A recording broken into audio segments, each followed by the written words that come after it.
सप्तम श्रेणीर समस्त भाई और भौणी मानू आजिर विज्ञान क्लास निमंते सुस्वागत।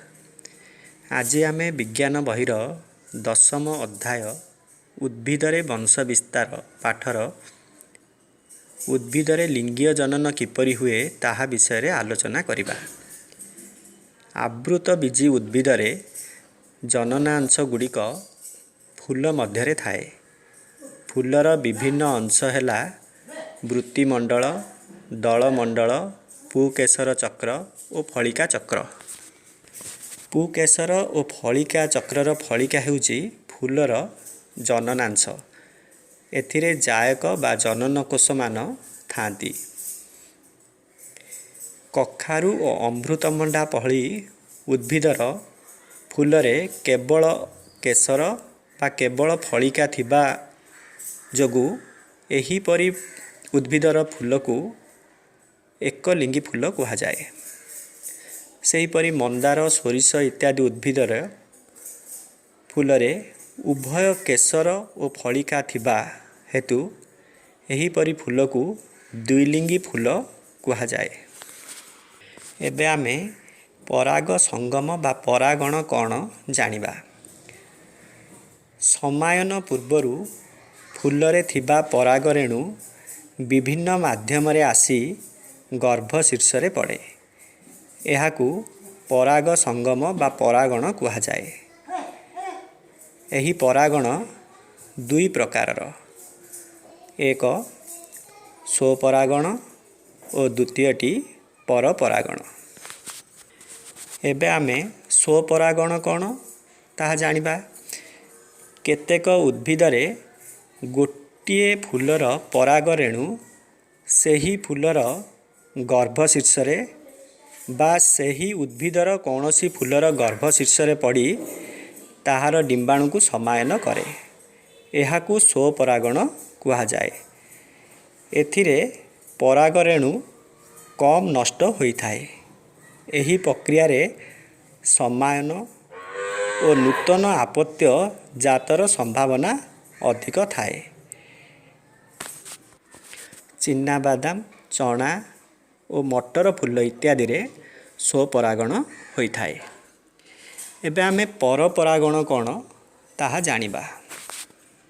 गोटिए जातिर फूलर पराग रेणु विभिन्न माध्यम जेपरि जल, वायु, पतंग, पक्षी इत्यादि मानक द्वारा सेही जातिर अन्य एक फूलर गर्भ शीर्षरे पड़े और परे गर्भाधान हुए।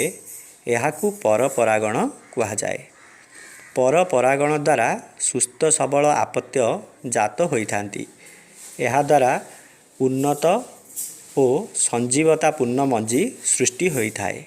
खजुरी फूलरे एहीपरि परपरागण देखा जाइथाए। अधिकांश उद्भिद एही परपरागण प्रणाली रे सेमानंकर परागण करिथांती। उद्भिदर गर्भ शीर्षरे एक अठालिया पदार्थ थाए। पराग रेणु एही अठालिया पदार्थ संस्पर्श रे आसी सेठारे लागी रहे और परे अंकुरित हुए। एहा परे समायन हुए। समायन पूर्वरु आमे फलिकार गठन विषय जानिबा।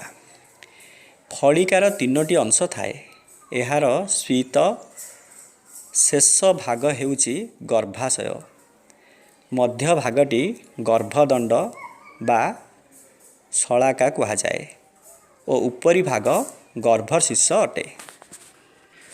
वर्तमान आमे उद्भिदरे समायन किपरि हुए जानिबा।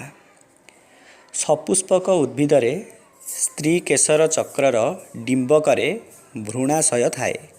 भ्रूणाशय गोटिए डिंबकोश और तार दुई पाखरे दुईटी सहायक कोश। वृंत आड़कू तीनोटी पातली कोश बा प्रतिमुख कोशिका और भ्रूणाशयर मध्य भागरे दुईटी मेरुनष्टि कोश जोड़ी होई रही थांती। पराग रेणु फलिका शीर्षरे पड़िबा परे दुईटी कोषरे विभक्त हुए। ତାହା ହେଲା ନଳିକା କୋଷ ଓ ଜନନ କୋଷ।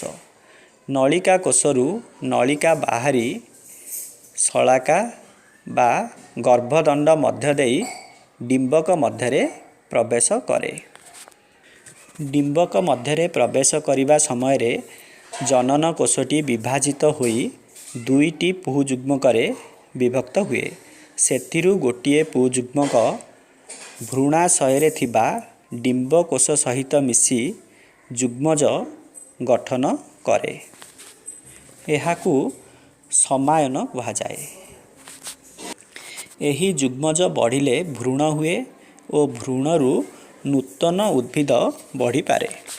ଅନ୍ୟ ଏକ ପୁଃଯୁଗ୍ମକ ଦୁଇ ମେରୁନେଷ୍ଟି ସହିତ ମିଳିତ ହୋଇ ଭ୍ରୂଣପୋଷ ହୁଏ।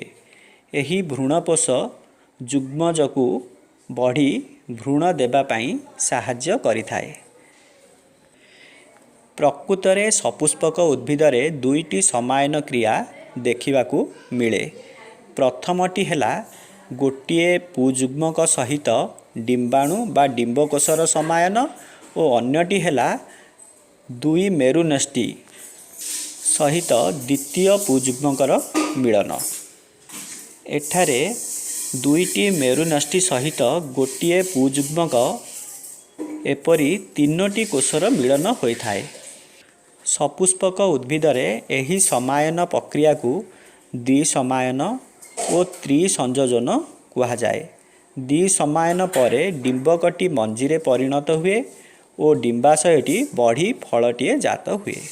ଏହିପରି ଉଦ୍ଭିଦରେ ସମାୟନ କ୍ରିୟା ହୋଇଥାଏ। ଧନ୍ୟବାଦ।